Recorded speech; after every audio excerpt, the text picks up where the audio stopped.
Right, good morning po to everyone. I hope tayo po ay nagkaroon ng good night's sleep and we are all ready to listen to the Word of God this morning. So I request everyone to please stand up and open our Bible on our text.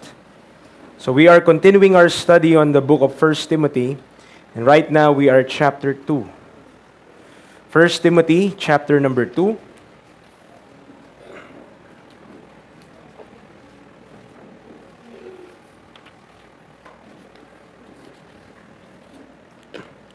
First Timothy chapter 2, tayo po ay nagtapos last week on verse 4, but we will start on verse 4, even this time until verse 7. So 1 Timothy chapter 2, verses 4 to 7. Are you there? Okay, kung nandiyan na po tayo, salitan po tayo. Ako po ang babasa ng 4, kayo po ang 5, and let's meet at 7. Verse 4, who will have all men to be saved and to come unto the knowledge of the truth. For there is one God and one Redeemer between God and man, the man Christ Jesus. Who gave Himself a ransom for all to be testified in due time. Sabay-sabay po tayo.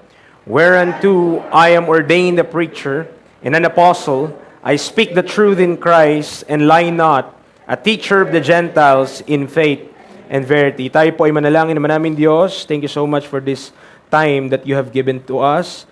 Thank you, Lord, for the visitors that we have today. I pray for your wisdom and utterance as I preach your word this morning. I pray that I may be able to convey what you have intended for these people to hear this morning. Also pray for the understanding of the Holy Spirit so that each and every one of us might get something and might understand what is being preached. I pray also for the brethren who will come here, who are not yet here. I pray for guidance, safe traveling mercies on them. And also for the peaceful service that we have right now. I pray that we will give our full attention to thy study, to thy word.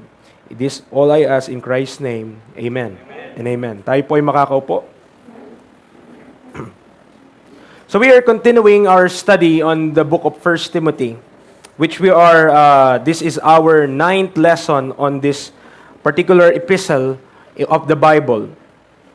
And for the past 2 subjects or topics that we have discussed, mga kapatid, we have discussed the paradox of the Christian life. How that both we are at war and we are at peace at the same time. Tayo po ay nasa gera, tayo po ay nasa mapayapa or kapayapaan ng sabay. Okay, we are operating on both terms or operating on both principles. Preacher, how is that possible? How is it possible that we are both at war and we are both at peace? Okay, so maybe this is so timely because Israel and Iran having a war right now, correct? So still, a lot of Christians are confused why those things are happening. And they are telling the news media and other things that yung bagay po na yun is based on prophecy. But brethren, our time today is not under prophecy. We are under the dispensation of the grace of God. Okay? So, ito po ay both a comforting message and both a parang reality. Okay?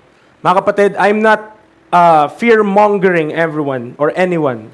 But World War III could happen and the rapture will not yet happen. Okay? Pwedeng magkaroon po ng World War III and the rapture is not yet, we are not called home. Okay? Preacher, paano mo nasabi yun? Ito na yung mga signs. These are the wonders. The rapture has no signs, mga kapatid. Only the second coming has signs in the Bible. If you read Matthew 24, 25, those are the signs of the second coming of Christ. But we are not looking for that second coming of Christ at the tribulation period. We are looking on the blessed hope and the glorious appearing of our great God and our Savior Jesus. That is a different coming, mga kapatid. So we must differentiate between the rapture of the church and the second coming of Christ on earth. Ano po ang merong signs? The second coming of Christ on earth, but the rapture has no signs. Just like the world experienced World War I and World War II, and the Lord have not called the church yet. It is very possible that World War III could happen, and still we are here. Are, are you following? Are you following? So what I'm trying to discuss to you or explain, dear brethren, is that we are living on a time called the day of salvation.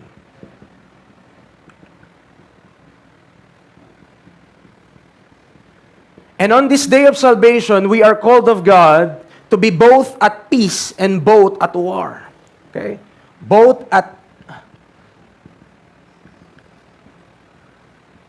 peace and war are operating during our time. This war, let me tell you, for the Christians, this is not physical war. What's happening in the Middle East, those rockets and those missiles that are firing through each other, those are not God's will today. What God's will is that there is a war spiritually going on. This is a spiritual war in nature. The nature of this war is spiritual because the weapons of our warfare are not carnal but mighty through God to the pulling down of strongholds. Our enemies are principalities and powers in heavenly places. Those are not men that we need to stab, okay, at the back or have sharp swords with each other. No, we are at war spiritually. Okay? We are at war spiritually, and at the same time, we are at war spiritually. We are called to live a quiet and peaceable life in all godliness and honesty. How is that possible? Because we are not at war with men. We are at war with spiritual beings. Our call, according to verse number 4, look at our text. Our call is to fulfill this will of God. God says, who will have all men to be saved and to come unto the knowledge of the truth. How could men be saved if you will kill them? How could men be saved kung tayo pong lahat ay magsusuntukan at mag-aaway sa mga ating pinaniwalaan? No. God's desire is for men to be saved. And God did not intend the church to partake in this bloodbath, mga kapatid. It is not God's will that we partake in this bloodthirst. But we are called to proclaim the gospel of the grace of God, and that's the war that we are talking about, the war for men's souls. Hindi po tayo tinawag ng Diyos so that we will fight with each other na parang may mga baril at may mga sandal. No, we are called of God to preach the truth and to fight for men's souls so that they will be saved. That's the war that Christians is in right now. And that's the Christian paradox, mga kapatid, because according to 1 Timothy chapter 1, verse number 18, mightest war a good warfare. But in chapter 2, verse number 2, lead a quiet and peaceable life. On the surface, those are contradictory principles. We are both at war and we are both at peace. Nandiyan po kayo? Naintindihan po ba? Okay. Yung mga bata, kayo, pinapakinig nyo mga English. Yan. Kung naintindihan nila. Okay. So, mga kapatid, this principle are, this is where we are operating. Spiritually, we are operating at war. Because we are fighting for men's souls. But physically with men, we ought to have peace always. I am not called to fight somebody. I am called to win that man to the Lord Jesus Christ. I am called to share the gospel to that man. Amen. So maybe sometimes I will not win him or I will not win him through my arguments. But when that person see Christ in me and the fruit of the Spirit found in us, they will be convinced that Christ is truly in us. Amen. But sometimes it's not just mere arguments that will win people. It is the proof that Christ is a living testimony inside each of us. Na nasa sa atin po ang Panginoon kumikilos sa ating mga buhay. So, that is what we discussed for the past 2 weeks. That we are both at war and we are both at peace. I have told you this earlier, that we are at war spiritually against principalities, powers, rulers of the darkness of this world, spiritual wickedness in high places. This is due to the nature of our position in Christ. Okay? This is due to our the nature of our position in Christ. Let me tell you that your position If you are saved, hinges solely in Christ. If you are not in Christ, you are not saved. If you are a Baptist and not in Christ, you are not saved. What salvation is, being in Christ Jesus. That is what's the most important thing that a person must experience. His placement into the Lord Jesus Christ. And when will that happen? When the person believes the gospel. When the person believes the death, burial, and resurrection of Christ. When a person believes that Christ died for our sins, buried, and the third day rose again, according to the scriptures, that's when the person became part of Christ. And that's what's important, because our position hinges in Christ. You know, God did not save me because of who I am. God did not save me because I am a son of a pastor. God did not save me because I'm a member of Shining Light Baptist Church.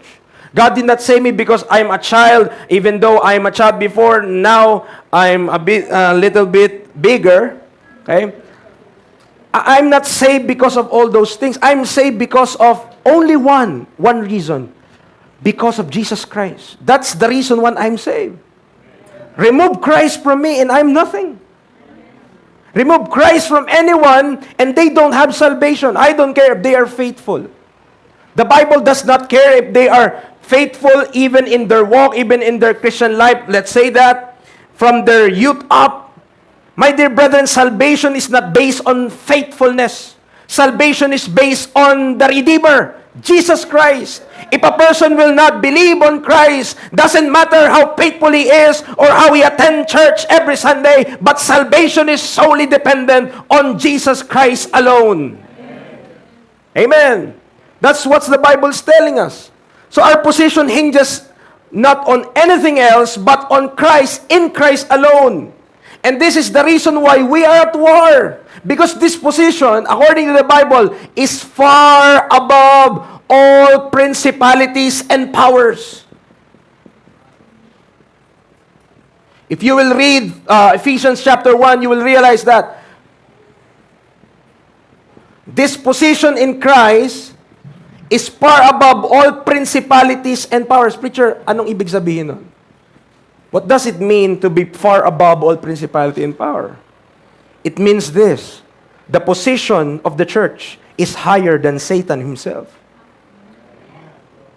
The position of the church is higher than Satan himself. Because Satan is the prince of the power of the air. He is part of the principalities. If the church is in Christ and Christ is far above all principalities and powers, nasan tayo? Eh di nandun, kung nasan si Kristo. If where Christ is far above all principality and power, then there's the church with Him. And that's what makes this war so intense. Because the principalities and powers won't submit to the authority of God. They won't submit, my dear brethren. Amen. Satan rebelled against God even from the beginning because he doesn't want God's authority over him. He wants to be above everyone else. Amen. So that's the reality. We are at war. Tayo po ay nasa gera, mga kapatid. Mga minamahal, tayo po ay nasa gera dahil merong mga naiinis sa atin. Hindi sila natutuwa na tayo ay na kay Kristo. They are not happy that we are in Christ because that puts us above them. That puts us far above them. That makes them parang nainggit ba? Ganon. Envious or jealous about our position in Christ. But, bakit tayo nagkaroon nun? How did we obtain that? It's all because of God's grace. That's why the Bible calls it the exceeding riches of His grace in His kindness toward us in Christ Jesus. This position is in Christ. This is purely by grace. Nobody deserves salvation. Amen. Nobody deserves salvation. But praise be to God, God allows us to have salvation because of His Son. Jesus Christ. So, this is due to the nature of our position in Christ, far above all principality and power. This is explained and understood by acknowledging the mystery. We are at peace to men because we do not wrestle against flesh and blood. Amen. Naintindihan po ba natin yun? Na hindi tayo nakikipaglaban sa tao. Halimbawa, for example, merong tao that have a different belief than us. We are not called that when they don't believe, we pray, Lord, could you fall, or could you, yung apoy, the fire from heaven, could you fall to that man? So, hindi tayo tinawag ng Diyos doon, mga kapatid. We are not called to pray for somebody's misfortune. We are called, mga kapatid, for peace. Because we must follow God's principle in verse number 4, that it is His will that all men to be saved. Amen. It is His will that all men be saved. So let's look at that. In verse number 4, that phrase, all men. Amen. Nandiyan pa po tayo? All men. This statement both gives us the proof for God's mercy, grace, and desire for mankind. It is assurance of God's saving ministry for today. But on the same note, it implies a sad reality. Okay? Anong ibig sabihin mo, preacher? What do you mean that this is both a hopeful statement and also a sad reality? When the Bible tells that all men, it is God's will that all men be saved, it means all men could be saved, and it implies also that all men are lost. Are you following? Kung sinabi ng Bible na lahat ng tao, ang kalooban ng Diyos ay lahat ng tao ay maligtas, ibig sabihin lahat ng tao hindi ligtas. At kailangang maligtas. All men are not saved and must be saved because on the very nature of man, man is lost. Man needs the Savior. Man needs the Lord Jesus Christ. So this statement is both very, very good and also very, very sad. Because it implies that many people today who thinks they are good will not be good enough when God judged men on His judgment. Amen. It implies that all men are also lost. If all men are willed by God to be saved, then it is implied that they are lost. Romans 3:10, these are typical passages. But let me remind you of the reality of these things. Because we are dealing with 1 Timothy chapter 2, verse 4. The Bible tells us in Romans chapter 3, verse 10, as it is written, there is none righteous, no, not one. No, not one. Verse 23, for all have sinned and come short of the glory of God. Wala pong sino man sa atin ang makapagsasabi na tayo po ay matuwid sa pamantayan ng Diyos. Maybe on our own standards, we are already good. But if we are talking about the righteousness of God, all of us in the report card in school are F. What's F? Failed. Okay? We fail. We come short of the glory of God. Hindi po tayo papasa sa pamantayan ng Diyos because according to the Scripture, all have sinned and come short of the glory of God. Amen?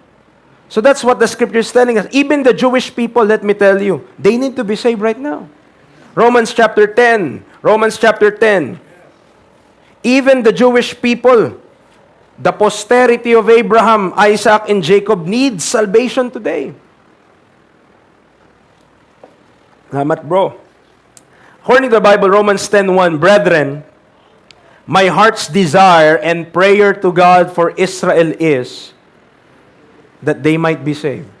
If Paul's prayer tells us that his desire is for Israel is to be saved or that they might be saved, it also tells us that they are not saved. Di po sila ligtas. And they need salvation. Kung paanong tayo po ngayon, we need salvation, o yung mga tao na hindi pa nakakilala kay Kristo, kailangan ng kaligtasan, ganun din po ang mga Hudyo. Amen. And if we are praying for peace on Israel right now, kung panalangin natin nawa magkaroon ng peace doon, I hope we are also praying like Paul that they might be saved. Because what is peace on earth and hell on eternity? What is peace right now if there is no peace forever and ever? So the statement on the tombstone will not be true. Kasi nakalagay doon, rest in peace. But what if that person is not saved? Paano kung yung tao na hindi nakakilala sa Panginoong Hesukristo? How could that be resting in peace? If according to the Bible, torment and fire and brimstone will be awaiting those who will not be in Christ Jesus. Amen. Moreover, Paul, who was deeply rooted in Judaism and followed the law faithfully, ito na, kung may pag-uusapan tayo, matapat, naglilingkod na sa Diyos, matagal na, si Paul na yun. Philippians chapter 3. Pero tignan natin yung kanyang statement. Philippians chapter 3.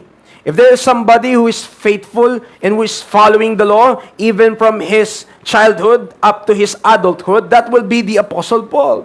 But look at his testimony sa salita ng Diyos. Philippians chapter 3, verses 6 to 9. Philippians chapter 3, verses 6 to 9. This is his own testimony coming from his mouth. If there's somebody who is qualified to speak according to these things, si Paul na po yun, wala nang iba. Ang sabi niya, verse 6, concerning zeal. Kung pag-uusapan natin yung kasigasigan, persecuting the church, touching the righteousness which is in the law. Ano pong sabi niya? He is blameless. Amen. What a man. So kung titignan mo yung kanyang pamumuhay, outwardly, if you will look at Paul during this time, outwardly, you will not see anything wrong. You will see anything proper. He is good. He is doing what the law is telling us or telling them as Jews. So wala kang makikitang blame sa kanya. Blameless. But look at his testimony. But what things were gained to me, those I counted loss for Christ. Yet doubtless, and I count all things but loss, for the excellency of the knowledge of Christ Jesus my Lord, for whom I have suffered the loss of all things, and do count them but dung, that I may win Christ, and be found in him, not having mine own righteousness, which is of the law, but that which is through the faith of Christ, the righteousness which is of God by faith. Many people today will not be saved, not because salvation is of short supply. No. Many people will not be saved today. Bakit po? Because they are so full of pride that they could not submit to the righteousness of God. They are in religions, they are on these gatherings, they are these organizations, and they think they are saved, but they have never met Christ or have never trusted in Christ alone for their salvation. And that's what's the problem is, mga kaibigan, mga kapatid. But pinapakita ko po sa inyo, even the Apostle Paul needs salvation. At natagpuan niya si Kristo. And when Paul met Christ, he told us, I count all things but loss, that I may win Christ. That's how important Christ is more than anything else. Maybe may mga iba sa atin dito, we are struggling even until now tungkol sa kaligtasan. Kasi meron tayong mga bagay na ayaw nating i-give up. There are things we don't want to give up. And because of that, we cannot or we don't want to trust Christ. We just want to attend but we don't want to trust Christ. Friend, let me tell you that Jesus Christ is sufficient. Ano yung kinakanta natin? Yung pinakanta ni Brother Franz kanina, all I need. All I need. Kung iniisip natin si Kristo para lang sa church, hindi po. He is all I need. He could supply all our needs according to His riches in glory in Christ Jesus. Even on our work, even on school, even on our daily living, even on our families, Christ is sufficient and He is all we need. Amen. But the problem is, we're thinking, kapag naman ako nagseryoso, Pag ako nagseryoso sa bagay na to, kapag ako nagtiwala kay Kristo, wala maiwanan ko yung mga kaibigan ko eh. What is our friends in the world if you become an enemy of God? What are those perks in the world if you are in enmity against your Creator? Amen. So that is not a hindi magandang trade-off yun, mga kapatid. So when comparing Adam to Christ, Romans chapter 5, again, mga kapatid, nandun pa rin tayo sa all men. Romans chapter 5, may kita po natin dito on verse 18 to 19. Verse 18 to 19, Romans 5:18. Therefore, as by the offense of one, judgment came upon all men to condemnation. You see? All are lost because of one man. Judgment came upon all men to condemnation, even so by the righteousness of one. And who is that? Who is that? That's Jesus Christ. We are condemned by one man, Adam. We obtain righteousness by one man also, Christ Jesus. Amen. Only two person. Amen. But big difference if you will look at it. Even so, by the righteousness of one, the free gift came upon all men unto justification of life. Verse 19, for as by one man's disobedience, many were made sinners, so by the obedience of one shall many be made righteous. Amen. Many were made sinners, but through Christ, many will be made righteous. That's the grace of God. Amen. We don't deserve salvation. But let's go back to our text. It tells us here, not just all men, but the statement in whole is that who will have all men to be saved. All men to be saved. Amen. Anong sabi ng Bible? Lahat ng tao. Without exemption. Nandiyan pa po kayo? Tahimik pala kayo pag English ang preaching, ano? Pag Tagalog kasi, wala na, naiintindihan ko naman yan. Pero pag English, wow, tahimik ka lang. Hindi ko alam kung tahimik kayo dahil di nyo naintindihan o dahil, English. Okay? So, maliwanag po ang Bible. Ang sabi ng Bible, all men. Who will have all men to be saved. Without exemption. Without prejudice. Without any special choosing or deciding. Anong ibig sabihin mo, preacher? Sabi ng Romans 3:4, yea, let God be true, but every man a liar. In 2 Corinthians 4:4, the Bible tells us, in whom the God of this world hath blinded the minds of them which believe not. In Colossians 2:8, the Bible tells us, beware lest any man spoil you through philosophy and vain deceit, after the tradition of men, after the rudiments of the world, and not after Christ. If the Bible says something, you must rightly divide. Okay? Basically, know if it's for you or Israel. If you already established that, pag nalaman mo na rightly divide mo na kung para kanino, believe the verse literally and do not be deceived by men. Paniwalaan mo, what does the Bible tells us? I-rightly divide mo lang, alamin mo para kanino, o nalaman mo na para pala sa'yo. Then believe it. Literally, as it says, don't change it. Don't put your own definition or your own understanding on the text. What does the text tells us? All men to be saved. It tells us the scope of God's salvation today is not only reserved for a special group of people. It is for all men, regardless of where you came from. Regardless of who your father is, because at the very root of man's problem is Adam. Got us condemned. So we are all part of one blood. Amen. The blood of mankind. Amen. Nandiyan po kayo? So therefore,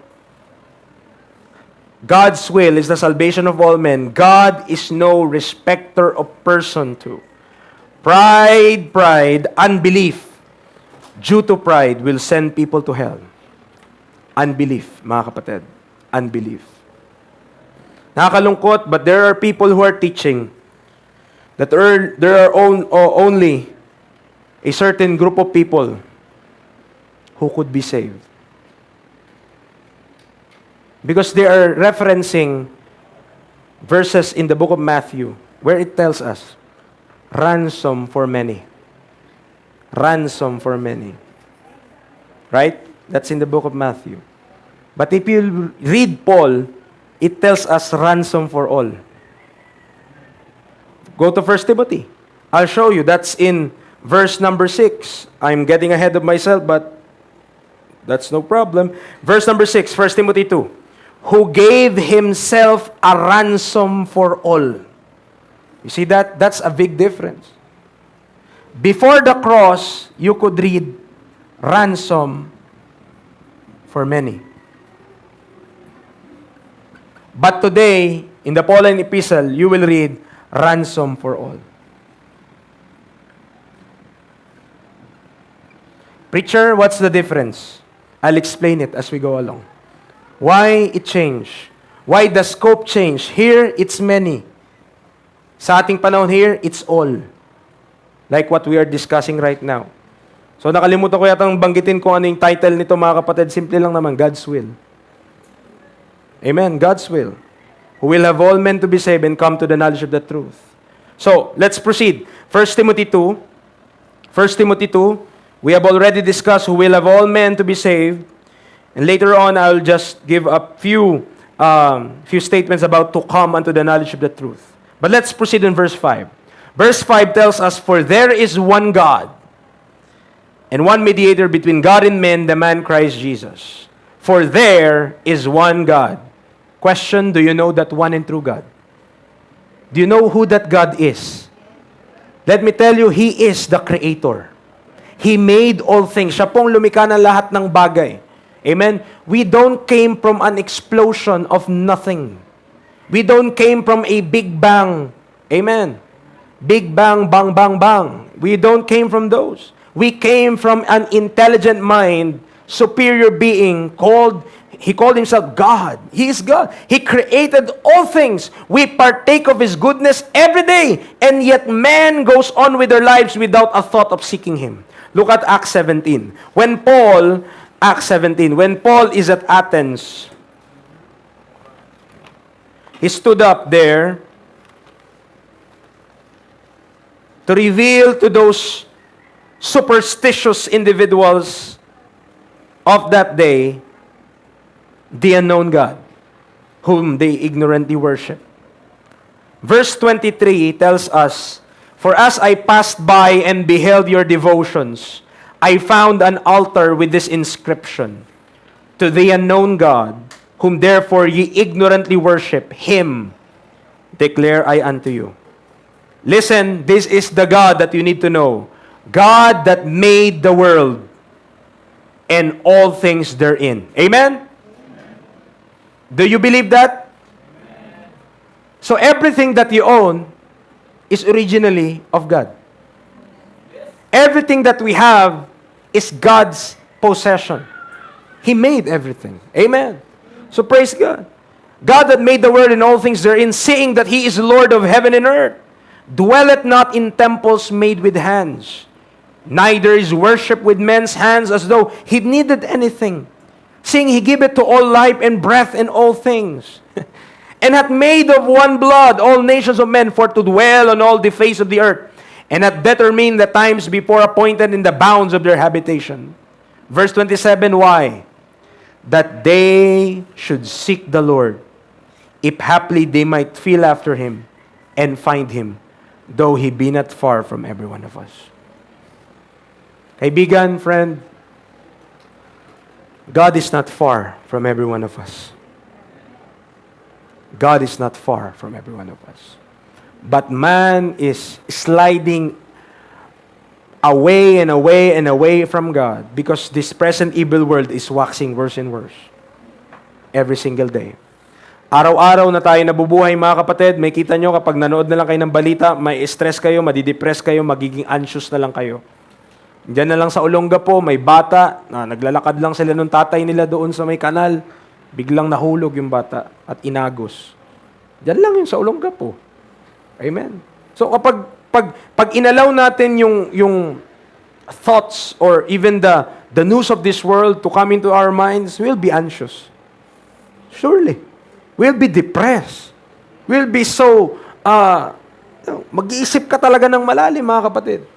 Ano na bang nangyari sa mundo? But the Scripture will give you peace. And the Scripture will give you comfort that all of this will come to pass. One day, mga kapatid, all of our debts, amen, will be paid for. All of our mortgages will be paid for. All of our things that we have a problem about, mga kapatid, nothing, never more. Amen. There will be no more laundry. There will be no more plates to wash. There will be no more. Amen. But now, amen. But now, kailangan mo magtiis. Long suffering. Because we are at war para maligtas ang mga tao. Because we need to be used of God for men to be saved. And I wanted to tell you that this God, who made men of one blood of all nations of men, verse 28, Acts 17, for in Him we live and move and have our being. As certain also of your own poets have said, for we are also His offspring. Na-acknowledge ba natin yun? Do we acknowledge that we live because of God? That we move because of God? That we have our being because of God? Amen. God could just one day tell you, hey, time's up. Time's up. Paano pag ginano na tayo ng Panginoon, time's up na yung buhay natin? Habang may panahon tayo, especially if you are not saved, believe on the Lord Jesus Christ, and thou shalt be saved. Amen. Hindi natin, we are not promised a rich life on this earth, or a wealthy life on this earth. We are not promised that. Okay. In heaven, surely, you could walk on streets of gold, not a problem. But here, amen, here, walk on the streets with thieves and robbers. Okay?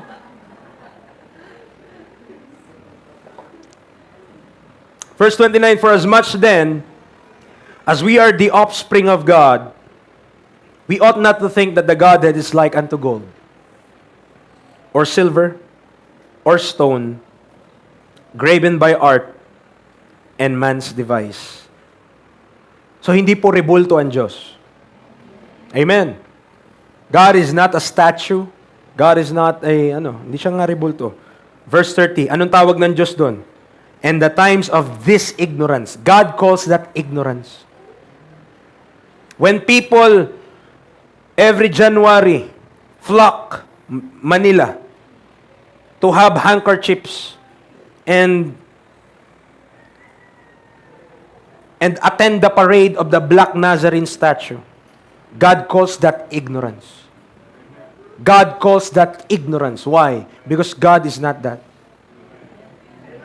Amen. Ang Diyos hindi po siya rebulto. Ang Diyos hindi po siya statwa. Our God is not made with men's hands. But listen to this. The times of this ignorance God winked at, but now commanded all men everywhere to repent, because He hath appointed a day in the which He will judge the world in righteousness by that man whom He hath ordained, whereof He hath given assurance unto all men, in that He hath raised Him from the dead. Now turn to John chapter 1. John chapter 1. Let me present to you that this one God that Paul is also telling us in our text, is no other than our Lord Jesus Christ. John chapter 1 verse 1, in the beginning was the Word, and the Word was with God, and the Word was God. Verse 14, who is that Word? And the Word was made flesh and dwelt among us. And we beheld His glory, the glory as of the only begotten of the Father. Who is the begotten of the Father? For God so loved the world that He gave His only begotten Son of God. Then therefore the Word, if the Word is Christ, then Christ is God. According to verse 1 ng John chapter 1. Amen. So, balik tayo sa ating text. Bakit kailangan nating i-establish, mga kapatid? 1 Timothy 1. Why do we need to establish the identity of Christ? For us to appreciate this verse 5. In 1 Timothy chapter 2 verse 5, the Bible tells us, for there is one God. Amen. Nakilala natin, pinakita ko po sa inyo, binasa natin kanina, who is that one God? Siya yung creator, siya yung lumikha sa atin, siya yung nag-sustain ng ating buhay, kaya tayo buhay ngayon because of Him. There's one God, and also, and one mediator between God and men, the man, Christ Jesus. There is a religion in the Philippines who proclaims that Christ is just a man. But that is very ironic, mga kapatid. Why? Because that man is on the name of their church. Amen. If that's only a man, why would you put his name in your church? But that's a big, big problem for them, but not for us. Because we acknowledge who this God is. And who is this mediator between God and man. What makes Christ the perfect mediator between God and men? Let me tell you that He is fully God and fully man. He was not a man from eternity. God is not a man. Hindi naman tao ang Diyos. From eternity, He is God. He is the Word. But He became one. He became a man in due time, according to the Bible. In the dictionary, in Noah Webster 1828 dictionary, we find this definition of the word mediate in intransitive form or intransitive verb. Mediate means, ito po. Okay, ano yung sinasabi ko? Baka di nyo naintindihan. Mediate. Ginagamit yan sa Pilipinas kapag nasa korte ka. May mediation. Anong ibig sabihin ng mediate? Sabi ng dictionary, ito po. To interpose between parties as the equal friend of each. To act indifferently between contending parties with a view to reconciliation to intercede. Kung di nyo po nasundan yun, gusto ko pong ibigay lang yung attention nyo doon sa sabi niyang, the equal friend of each. Do you know why Christ is the perfect mediator? Because He knows how to be God, and He knows how to be man. And He is the mediator between each other, that He knows the suffering of a man, and He knows the righteousness of God. Therefore, Christ, being the mediator, knows the standard of God, and knows how to fulfill it when He became a man. That's the perfect mediator. He's the equal friend of each. Yes, He is a God, amen. He is God Himself. He is the one true God. But praise be to God, His love, His mercy, and grace pushes Him to become a man, to die for you and for me. Amen. He is the perfect mediator because He knows who God is. And He knows what man is. And when He became the mediator in the middle, now He is giving that ministry to us. That's the ministry of reconciliation. Because He already fulfilled the work where Christ have suffered, paid for our sins on that cross. He died and rose again the third day. He already do the work. He met the righteousness of God. He met the standard of God. Anong proof? What's the proof? He rose from the dead. If Christ is right now dead, even now He is dead, He's no Savior. He's no mediator. He's like any other religions, founders, who started a religion and died. But what makes Christ different? His claim is, He rose from the dead. There's nobody on this earth who died and rose again and never died again. Meron si Kristo, di ba, may mga binuhay mula sa patay? Mga kapatid, nakakalungkot doon, namatay ulit sila eh. Nung si Lazaro binuhay ng Diyos, ni Jesus Christ mula sa mga patay, namatay siya ulit. Kaya 2 beses siyang lamayan. But Jesus Christ, when He died unto sin once. But when He liveth unto God. Isang beses lang po namatay si Kristo, never again to face death. He just tasted death for everyone, once for all. Minsan lang ginawa ni Kristo to. It's just a one-time event. When Christ suffered on the cross and faced the wrath of God Himself over sin, He became sin for us who knew no sin, that we might be made the righteousness of God in Him, so that He would be the perfect candidate to be the mediator between God and man. He knows how to be the perfect mediator. Kaya sabi ko nga po sa inyo kanina, dahil Siya ay Diyos, He is God, but He is also man. Amen. Nakita na po ba kayo ng mga mini-mediate na yung isang parte lamang? Kasi yung mediator, kabig dun sa isa. Diba nakita po kayo ng ganon? The mediator himself is siding with one side. So it would be a bogus mediation. But if the mediator equally knows the sentiment of this party and the sentiment of this party, and he could faithfully represent both, he is the perfect mediator. And the Bible tells us there's only one mediator. And that tells us Mary is disqualified. Praise the Lord. Amen. Because there's only one. And if Christ is that one, then Mary is not the one. That's basic English, you know.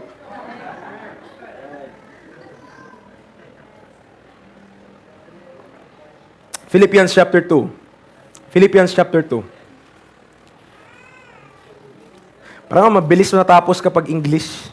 Kasi naubusan ka na ng English. Philippians chapter 2. Philippians chapter 2 verses 5 to 8. This tells us the path that Christ took toward the cross. The Bible tells us, let this mind be in you, which was also in Christ Jesus, who being, listen, in the form of God. He's not just claiming Himself to be God. He is in the form of God. What does that mean? He is God. Amen. He is God. But He thought it not robbery to be equal with God. Why? Made Himself of no reputation, and took upon Him the form of a servant, and was made in the likeness of men. He became a man, and being found in fashion as a man, He humbled Himself, and became obedient unto death, even the death of the cross. Why is that necessary? Why should Christ suffer on the cross? Dear brethren, so that ransom would be for all. Ransom would be for all. Let's go back on our text, 1 Timothy 2. And let me tell you, verse number 6 gives us this statement. Verse number 6. Who gave, I will read verse 4, who will have all men to be saved, and to come unto the knowledge of the truth, for there is one God, and one mediator. Amen. We know who that mediator is. Amen. We have established that, and that is Christ. Between God and men, the man Christ Jesus. Listen, verse number 6. Who gave Himself a ransom for all, to be testified in due time. Once again, we are reminded of the scope of God's redemptive work. It's all men. Ransom in Noah 1828 dictionary is the money or price paid for the redemption of a prisoner or slave, or of goods captured by an enemy, that which procures the release of a prisoner or captive, or of captured property, and restores the one to liberty and the other to the original owner. Ransom, according to the dictionary, mga kapatid, is the price paid paid to free someone. We are slaves to sin. We are prisoners of sin. Amen? We are under Satan's rulership. But praise be to God. God did not just get us, bypass Satan, and, like, snatch you out of Satan. He did. God is a gentleman. God operates in a way that He will be righteous. He will not bypass His righteousness and justice. He will never do that. He is the God of order. Tama po? He is the God of order. So order must be followed if God is to do something. And in order to save you, God did not just save you by, okay, you are saved. No. He became a man, humbled Himself, became obedient unto death, even the death of the cross, so that He could pay for your redemption. So He could pay for your ransom. Hindi po ang kaligtasan, hindi po pwedeng i-bypass ng Diyos ang sarili niyang batas o ang sarili niyang pamantayan. Matuwid po ang Diyos? Is God righteous? So hindi niya pwedeng baliin yung pagiging matuwid niya para lang iligtas niya tayo. Kung gusto niyang iligtas niya tayo, kailangan righteous din yung pamamaraan. Amen. If God wants to save us, then He will use righteous means. And that means is none other than the ransom that is found in the redemptive work of Christ. So you could be rest assured na yung pagkabili sa atin ng Diyos, we are purchased by God rightfully, legally, righteously, justly. Amen. We are no longer under the bonds of sin. We are no longer under the rulership of Satan. We transferred from the kingdom of darkness to the kingdom of His dear Son the moment we believe what Christ did for you and for me. Nung pinaniwalaan ko ito, mga kapatid, maybe I don't know that during that time. But when I believe what Christ did for me, I am already ransomed. I am no longer a slave. I am no longer a captive. I am free. I have liberty in Christ the moment that I believe the gospel. If you would read the gospel, it reads ransom for many. That's right, because they are under the law and the mystery is still unrevealed. But when the mystery is revealed, so is the scope of the ransom. 2 Peter 3, listen to even Peter testifying to this long suffering of God. 2 Peter chapter 3 verses 15 to 16. 2 Peter chapter 3 verses 15 to 16. This is Peter's testimony, not Paul's. And even Peter acknowledged what God is doing sa ating pong panahon, even in our time. And account that the long suffering of our Lord is salvation. Even as our beloved brother Paul, also according to the wisdom given unto him, hath written unto you, as also in all his epistles, speaking of these things, in which are some things hard to be understood, which they that are unlearned and unstable rest, as they do also the other scriptures unto their own destruction. And mind you, mga kapatid, many people are, even ministers and preachers, they hate Paul. They hate Paul. They hate the Apostle Paul. Why? Because Paul teaches grace. Paul reveals to us what God revealed to him. The dispensation of the grace of God. That no longer men are under the law, but under grace. That no longer men need to follow the points of the law, but that when a person just believes on Christ, will be ransomed, will be redeemed, will be justified, will be made righteous that moment on. Amen. Salvation, mga kapatid, ang tinutukoy ko pong salvation when we come or when I speak about justification in salvation, it's not a process. Salvation is an instantaneous event. When a person believes, that person became a child of God. That person needs not to be faithful to prove his salvation. He is saved if he is in Christ. If that person believes on Christ, no matter what background he has, even the chief of sinners is saved because he trusted in the Lord Jesus Christ. But this is the truth. Let's go back to 1 Timothy 2.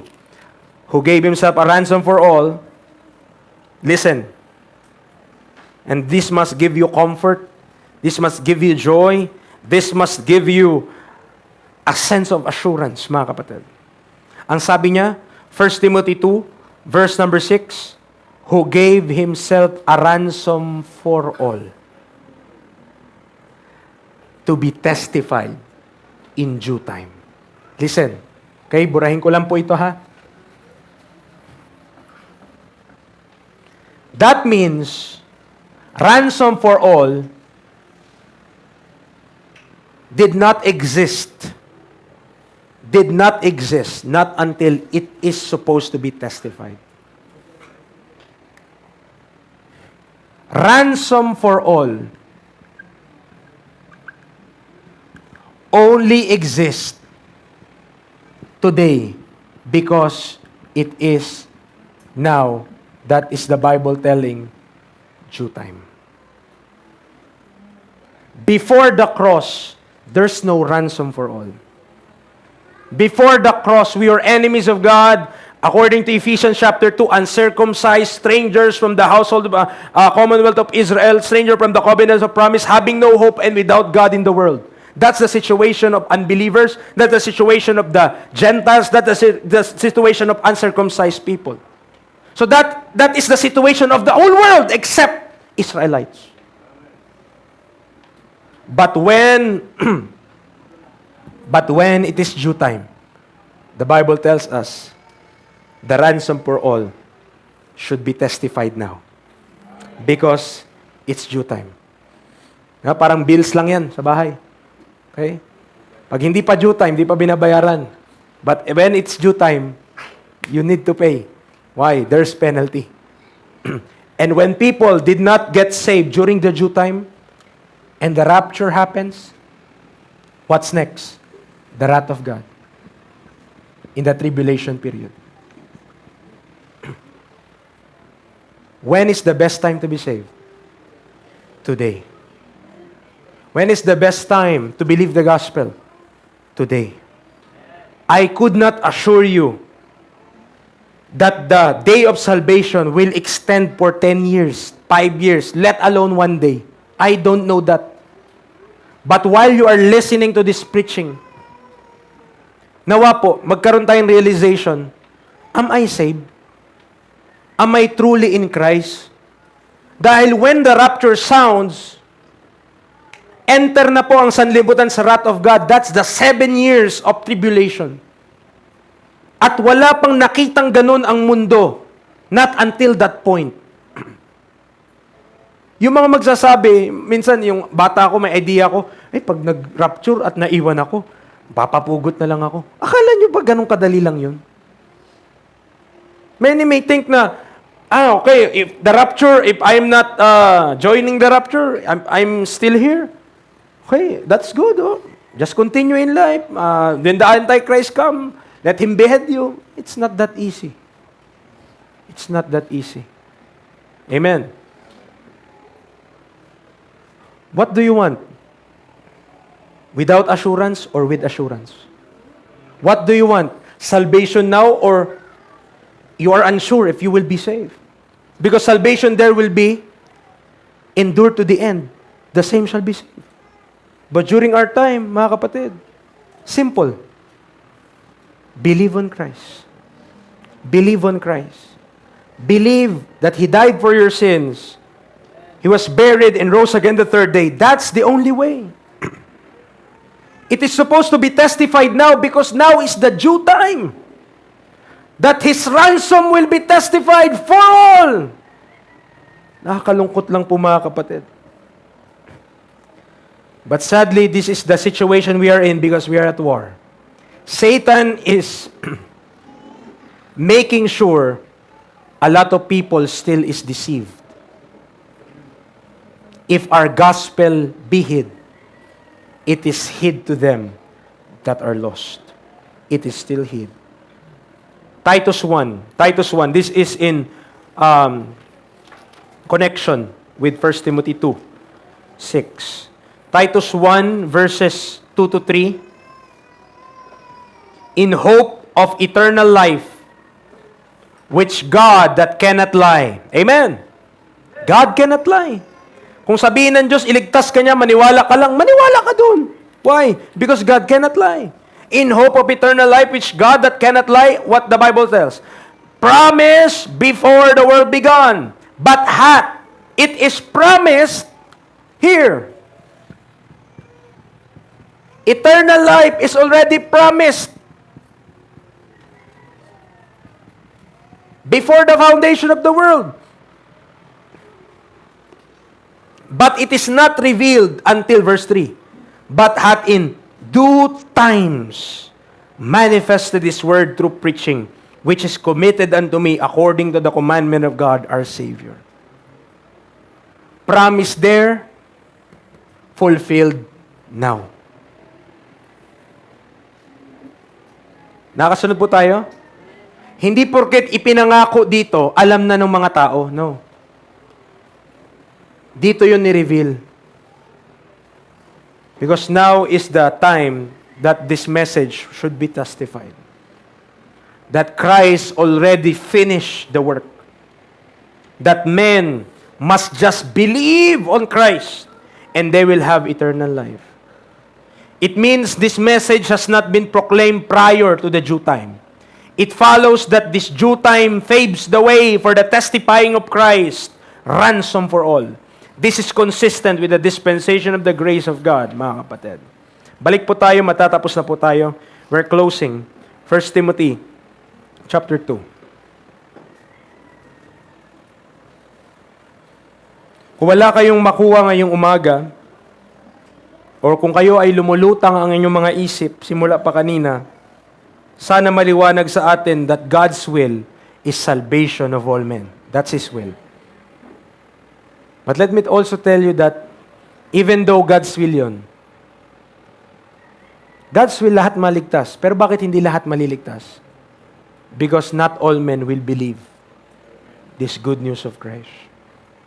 Doon tayo tinawag, mga kapatid, to testify that gospel of Christ.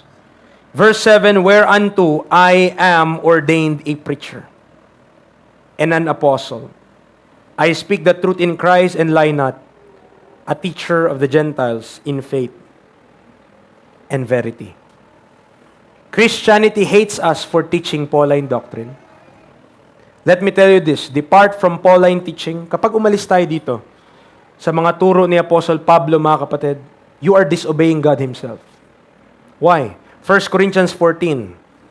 We are not teaching Pauline doctrines because of Paul. Paul is just a man.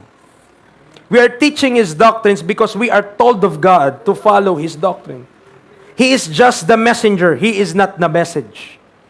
He is just the deliverer of the message of God that God wants us to have. He is not the message Himself. He is nothing of Himself, but Christ is everything. 1 Corinthians 14, verse 37. 1 Corinthians 14, 37. The Bible tells us, if any man think himself to be a prophet or spiritual, let him acknowledge that the things that I write unto you are the commandments of the Lord. Clear. Amen. Yung mga sulat ni Paul, the Pauline epistles from Romans to Philemon, that's God's commandments, mga kapatid. That's not His. Kaya lang natatawag na Paul kasi siya yung nagsulat. But not necessarily turo niya yon. Amen. Sabi ng Bible, verse 37, commandments of the Lord yun. The things, sabi niya, the things that I write unto you are the commandments of the Lord. So it's not His, it's the Lord. Of course, there will be enemies against the gospel of Christ. Which Paul also rightfully claims, ang tawag din ni Paul sa gospel, mga kapatid, is my gospel. Galatians 1. At tama lang na sabihin niya ring my gospel, dahil sa Galatians 1:11-12, we have the testimony how he received that message from God Himself. Galatians 1:11-12, anong sabi ng Bible? But I certify you, brethren, that the gospel which was preached of me is not after man. For I neither receive it of man, neither was I taught it, but by the revelation of Jesus Christ. Why do you need to reveal something to someone if that someone knows already what you are revealing to him? You are not surprising him at all. For example, you will give a gift. Birthday. Halimbawa, birthday nung kasama mo, asawa mo, or anak nyo. Anak, surprise! I give you cellphone. Sabihin ng anak mo, oh, I already knew that. I already knew that you will give me a cellphone. So it's not surprise at all. You did not reveal something. You just give what you promised, maybe. But if you reveal something, it means somebody doesn't know about it. Hindi niya pa alam, wala siyang idea doon. So, when God revealed the gospel to Paul, it means the gospel is fresh. Coming from God Himself, Paul, this is the message. Now, the ransom is for all. No longer, the ransom is for many, as to Israel. But the ransom is for us to all men. Amen. So, nireveal nyo sa Kanya. So, hindi pa pwede na yung mensahe na pinipreach ni Paul ay alam na pala ng lahat before. Kasi nireveal nga daw sa Kanya eh. Sayang lang. Dapat sinabi na lang ng Diyos, Paul, go to Peter, he will tell you everything. Hindi. God Himself told Paul, revealed to him what he needs to know. Because it's a revelation. It's a fresh news. It's the gospel that's supposed to be preached today because this is the due time where that message should be preached. Amen. I neither received it of man, neither was I taught it, but by the revelation of Jesus Christ. Implication, the gospel is a new news. If you insist otherwise, it is your liberty. But I warn you, that will endanger your soul. Not because salvation will be lost. Let me tell you this. If you are saved, nothing could separate you from the love of Christ. No principality, no power, no rulers of the darkness of this world. Nobody could snatch you out of God's hand or the love of Christ. Salvation is permanent. Salvation is not temporary. Salvation is already sealed and settled. That must give us assurance. But if we will follow wrong doctrines, though we will not be going to hell anymore because we are saved, that will endanger us because we will not grow in the grace of our Lord Jesus Christ. We will not grow. We will be spoiled according to the Bible. So, when Paul tells us that he is the teacher of the Gentiles in faith and verity, we should know who is our teacher. Ano ba tayo? Are we Jews or Gentiles? And who is the teacher of the Gentiles in the Bible? Paul. We should know who is our teacher. This is what Paul is emphasizing in 1 Timothy 1:7. Desiring to find teachers of the law in the scriptures by the law-keeping Jews, as Christ in the flesh, the disciples and the prophets, mga kapatid, God assigned Paul for us. Be thankful. Learn the doctrine, grow, come to the knowledge of the truth. That is God's will for us. Tayo po ay manalangin, Lord, thank you so much for this time. Thank you for your word that is being preached today. Ko po alam how this message speaks to each and every one of us, each hearts, each minds. Pero nawa may na-establish po kami ngayong umaga. Maliwanag ang kalooban mo, Panginoon, ay hindi po limitado sa dami ng tao. Lahat po ng tao ay nais niyong maligtas. At sa ganoong desire niyo po, O Diyos, help us to be consistent with Thy Word, to war for men's soul and not war against men's souls. Nakikipagbaka po kami to win them to Christ, not to kill them, not to allow them to go to condemnation. Help us to lead a quiet and peaceable life in all godliness and honesty. So that in each situation, maring hindi pa sila maniwala ngayon, maring this time, they will reject the gospel. They are not interested. But still, we will not burn bridges. We'll be peaceful beings as you call us to be. Because your calling to us is not to fight men, but to be at peace with all men. Lord, help us with this calling. This is a high calling. This is not an easy calling. It is sometimes a complicated one. Pero salamat, Lord, because we have all we need in Christ. And we know that Christ will supply all our needs every day, kung ano man pong kakailangan namin in this life. Help the believers, families who are struggling. Give them wisdom that comes from Thee to help them continue in the Christian faith. In Christ's name we pray. Amen and amen.